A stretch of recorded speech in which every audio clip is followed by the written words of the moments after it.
filles et les garçons, je vous retrouve aujourd'hui pour vous faire une nouvelle vidéo. Donc ça va être une série de vidéos astuces beauté. Donc astuces beauté, il y aura des astuces beauté sur le maquillage, des astuces beauté sur les cheveux ou sur les soins du corps, sur plusieurs trucs. Donc si la série vous plaît, je continuerai à en faire. Donc elles marchent, je les ai testées. Sinon, je n'allais pas vous donner des astuces qui ne fonctionnent pas, sinon c'est pas le but de ma vidéo. Mais je me suis dit que ça pouvait être sympa de faire une série de vidéos consacrées à des astuces beauté. Peut-être que vous ne les connaissez pas, donc je me suis dit que ça pourrait être intéressant. Donc j'en ai sélectionné 10. Donc je vais vous parler des 10, hein, bien entendu. Et puis voilà, si vous avez des questions, ben, vous me laisserez vos questions et puis je me ferai un plaisir d'y répondre. Donc je vais commencer par une astuce que je ne connaissais pas parce que moi je faisais l'inverse. Donc c'est en principe quand vous avez du vernis, le réflexe qu'on a machinal c'est de prendre son vernis et de le secouer comme ça. Quand on voit qu'il y a la couleur qui est différente en bas et en haut, on peut mélanger les deux couches pour faire le vernis plus homogène. Malheureusement, il ne faut pas secouer le vernis, le flacon comme ça. Il faut rouler le flacon dans les mains. Parce qu'en secouant le flacon de vernis, on va créer des bulles d'air qui vont faire des éclats dans le vernis. Et après, c'est ces éclats qu'on va avoir sur les doigts. Mais oui. Donc du coup, moi je ne savais pas et j'ai essayé. Et maintenant, au lieu de secouer mes vernis, je les roule comme ça entre les paumes des mains, hein, tout simplement. C'est pas plus compliqué. Et on évite de fracasser son vernis. Donc voilà, c'était l'astuce numéro 1. Donc vous essayerez, vous verrez si ça marche. Hein. Mais c'est vrai que moi souvent, habitude, je secoue la bille et tout. Il faut pas le faire. Bon, ben, maintenant je saurai qu'il faut pas le faire. Donc, astuce numéro 2 qui concerne le mascara. Donc souvent quand on met du mascara, on a des paquets, et oui, et les paquets ça peut faire très moche, et c'est pas spécialement des paquets qu'on cherche quand on met du mascara. Donc je vais vous donner deux astuces qui fonctionnent. Donc la première, c'est avant de mettre votre mascara, vous poudrez vos cils avec votre poudre pour le visage, hein, tout simplement, vous prenez un pinceau et vous passez directement sur les cils, et après vous appliquez votre mascara et vous allez éviter d'avoir des paquets. Ou alors si vous avez déjà appliqué la couche de mascara et que vous avez déjà des paquets, donc là c'est foutu puisque vous les avez déjà. Il y a une petite astuce. Il faut prendre un peigne à cils, le peigne à cils là, double embout là, qui font les sourcils et les cils. Vous y mettez un peu de crème hydratante dedans et vous passez votre peigne avec la crème hydratante dans vos cils et ça va enlever le surplus de mascara qui a fait des paquets. Donc j'ai essayé aussi. Je vous dis, je les ai toutes vérifiées. Après vous pourrez les essayer chez vous, vous me direz si ça marche. Et du coup ça vous évite d'avoir des paquets. Donc là vous avez deux solutions en une. Ça peut être pas mal. Donc je continue avec la troisième astuce. Donc j'en ai 10 en tout. Donc troisième astuce, ça concerne le fond de teint. Bon moi je ne suis pas une adepte du fond de teint, je ne me sers pas de fond de teint, je mets juste de la poudre ou des bébés crèmes ou des crèmes teintées. Mais j'ai trouvé des astuces pour vous parce que je sais qu'il y a beaucoup qui utilisent du fond de teint et puis après chacun fait ce qu'il veut. Hein. Donc c'est que le fond de teint c'est le produit qui est le plus cher de notre trousse à maquillage en fait.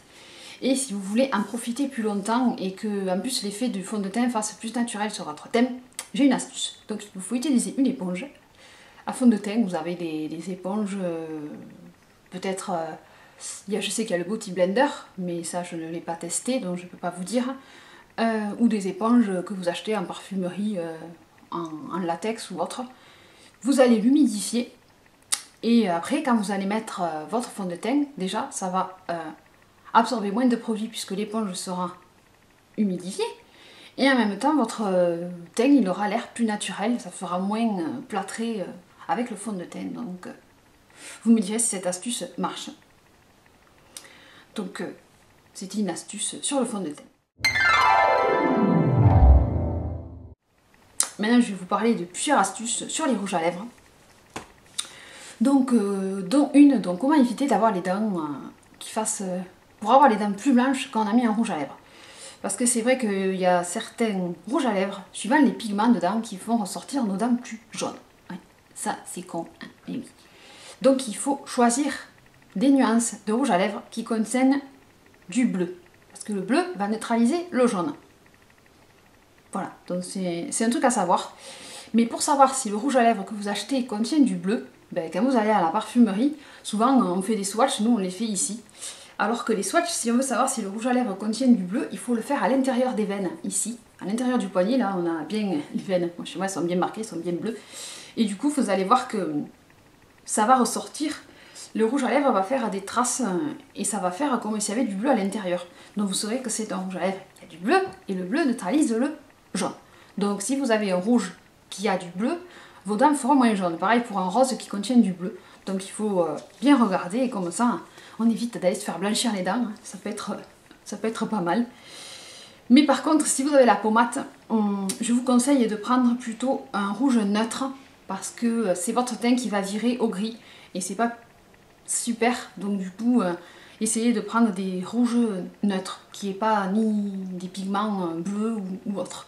Voilà, mais pour avoir les dents plus blanches, c'est cette astuce-là sur le rouge à lèvres avec des pigments bleus. Voilà, donc il vous le mettez ici. Voilà. Ensuite, pour faire tenir votre rouge à lèvres, donc astuce numéro 5,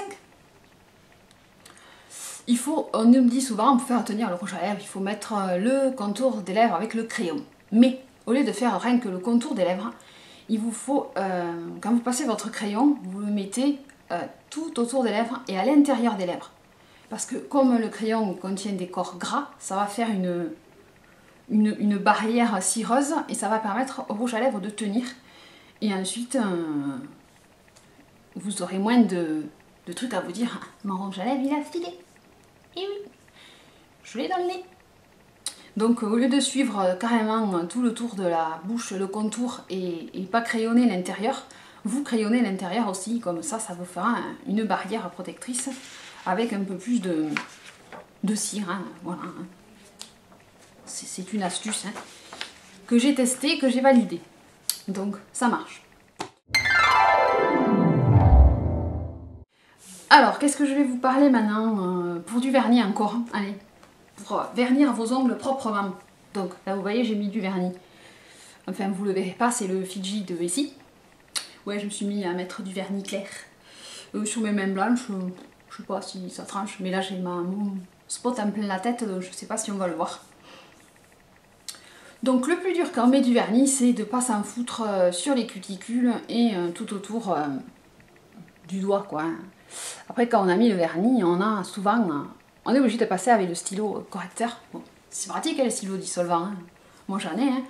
Mais là, j'ai une petite astuce des pros. Donc, après avoir nettoyé vos ongles, parce qu'avant de mettre le vernis, il faut nettoyer ses ongles. Donc, je vais pas vous faire un cours de manucure parce que je suis pas très douée niveau manucure. Et donc vous nettoyez vos ongles carrément au dissolvant, vous vous rincez les mains, vous les lavez carrément. Et ensuite vous allez prendre un petit pinceau et vous allez prendre de la crème hydratante, de la crème pour les mains tout simplement. Et vous allez l'appliquer tout autour de votre ongle. Donc vous allez faire tout le tour du doigt. Hein. Comme ça, ça va faire une barrière. Et si jamais on déborde, et bien une fois que le vernis des ongles sera sec, on aura juste à frotter ici le tour et ça enlèvera tout ce qu'on a mis sur les bords et qui sont pas beaux quoi. Donc ça évite de passer au stylo dissolvant. Voilà, donc il faut connaître l'astuce, donc je vous la donne. Ensuite, une autre astuce, quand on commence son maquillage, donc c'est astuce 7, oui. Moi je sais que dans mes vidéos, quand vous voyez un tuto ou un getting ready, mon teint je le fais en dernier. Et je vois beaucoup de filles qui font le teint en premier.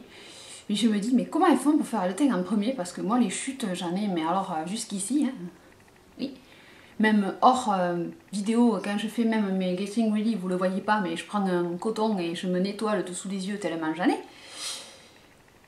Donc si vous voulez pas faire de retouches, je vous conseille de commencer votre maquillage par les yeux. Parce que sur une peau non maquillée, déjà c'est plus facile à nettoyer, vu qu'on n'a pas mis de fond de teint, donc on s'en fout, hein, ni de poudre. Mais c'est vrai que Moi je ne savais pas, mais les chutes de maquillage, quand on les camoufle avec de l'anti-cerne ou du fond de teint, ça peut créer des boutons et des plaques et du mal de sécheresse sous les yeux. Donc plutôt que de venir s'abîmer le contour des yeux et le dessous des yeux, ben, il vaut mieux faire son teint en dernier et commencer par les yeux en premier. Voilà. Donc moi je faisais ça, donc déjà, chapeau, j'avais déjà trouvé le truc. Super, cool. Voilà, donc c'est une astuce, hein. Après vous faites comme vous voulez, mais moi je pars du principe où je fais toujours mon teint en dernier. Voilà. Je me dis, même si je me filme et que j'ai une tête de cul, mais tant pis, hein. Si j'ai une tête de cul, vous la regardez pas, c'est pas grave. Voilà. Maintenant, numéro 8. Numéro 8, un regard plus réveillé. Comment faire pour avoir un air plus réveillé? Donc, vous avez passé la nuit à faire la fête, non, vous êtes fatigué, vous avez les yeux qui ont rougi, parce que vous avez trop révisé vos partiels. Oui, j'ai connu. Je connais aussi à réviser, non même pas, à faire mes sites et tout, donc je passe des fois mes nuits devant l'ordinateur et après le matin j'ai les yeux super rouges. Oui. Bientôt les lunettes. Ouais. Donc qu'est-ce que c'est que je peux vous conseiller, hein? Ben, ça va être d'appliquer une ombre à paupières d'une couleur qui va neutraliser l'effet rouge. C'est-à-dire des couleurs froides. Donc le gris, l'argenté, le menthe. Vous mettez ça les jours où vous avez les yeux qui sont rouges et du coup le blanc de vos yeux va ressortir plus blanc et ça va faire un effet... Je t'ai vu, t'as vu? Ouais, c'est pas mal, hein? Donc vous aurez le blanc de vos yeux qui va être plus blanc avec des couleurs froides. Donc partez sur des tons froids. Voilà.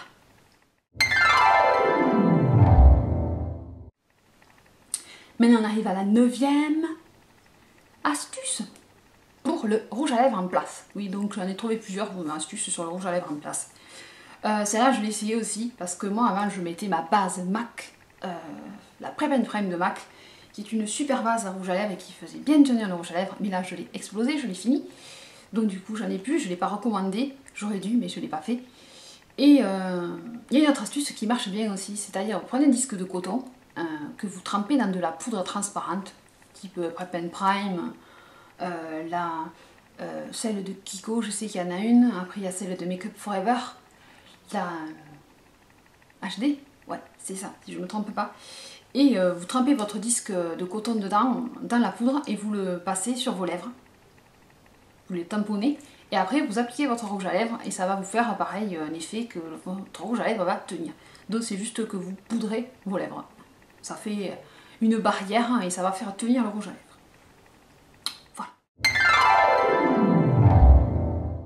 Et enfin, dernière astuce, donc celle-là aussi, pareil, je les vois souvent dans les vidéos suivant la youtubeuse, comment elle met son anti-cerne avant ou après le fond de teint. Donc en fait, il n'y a pas d'importance, c'est ni l'un ni l'autre. Un anti-cerne, ça se met pas ni sous ni dessus le fond de teint. C'est que l'anti-cerne, on le met sous les yeux, où on a les cernes, et le fond de teint, on le met sur le reste du visage pour camoufler, unifier et rendre le teint plus joli. Donc c'est ça, donc il n'y a pas après de règle si c'est avant ou après, puisque l'anti-cerne, on doit l'appliquer que sous les yeux et le fond de teint, on ne devrait pas mettre sous les yeux. Donc moi j'en mets pas, donc je sais pas, moi je mets que de l'anti-cerne sous les yeux, oui. Mon dernier qui est de chez Clarins, oui, je le mets ici, là, et après, hop. Mais la teinte idéale de l'anti-cerne, c'est 1 ou 2 tons plus clairs que le fond de teint. Voilà. Après il faut trouver, hein. Moi je sais que quand je cherche un anti-cerne... Déjà, c'est la couleur la plus claire, hein. Il n'y a pas plus clair que clair, quoi. Et pour le fond de teint, il n'y a jamais ma couleur parce que c'est toujours trop sombre. Tête de blanche, vas-y. Voilà, donc c'était mes 10 astuces. 10 maquillage. Donc si ça vous intéresse que je fasse des astuces pour les cheveux, par exemple, ou pour le corps, vous me dites parce que j'en ai trouvé aussi. Et puis, ma chaîne YouTube, c'est avant tout... du partage et des conseils, donc je me suis dit tiens tu vas faire une nouvelle série de vidéos conseils make-up, astuces maquillage, voilà, donc c'est la numéro 1 et il y avait 10 astuces, donc j'espère que ma vidéo vous aura plu. Si vous avez des questions n'hésitez pas, voilà, hein. Puis vous me retrouverez très vite dans une prochaine vidéo, je vais me perdre là, ça y est c'est parti. Donc sur ce je vous fais des gros bisous, je vous dis à très vite et n'hésitez pas à me rejoindre sur Facebook, sur Twitter, sur Instagram, et voilà. Donc je vous fais des gros bisous et je vous dis à très vite. Bisous, à bientôt, bye bye. N'hésite pas à partager ma vidéo, à mettre un j'aime si tu as aimé, à commenter et à t'abonner à ma chaîne, c'est gratuit. Et puis au moins tu seras tenu au courant de mes dernières vidéos. Et puis après, si tu veux voir la vidéo précédente, clique ici. Bisous, bye bye.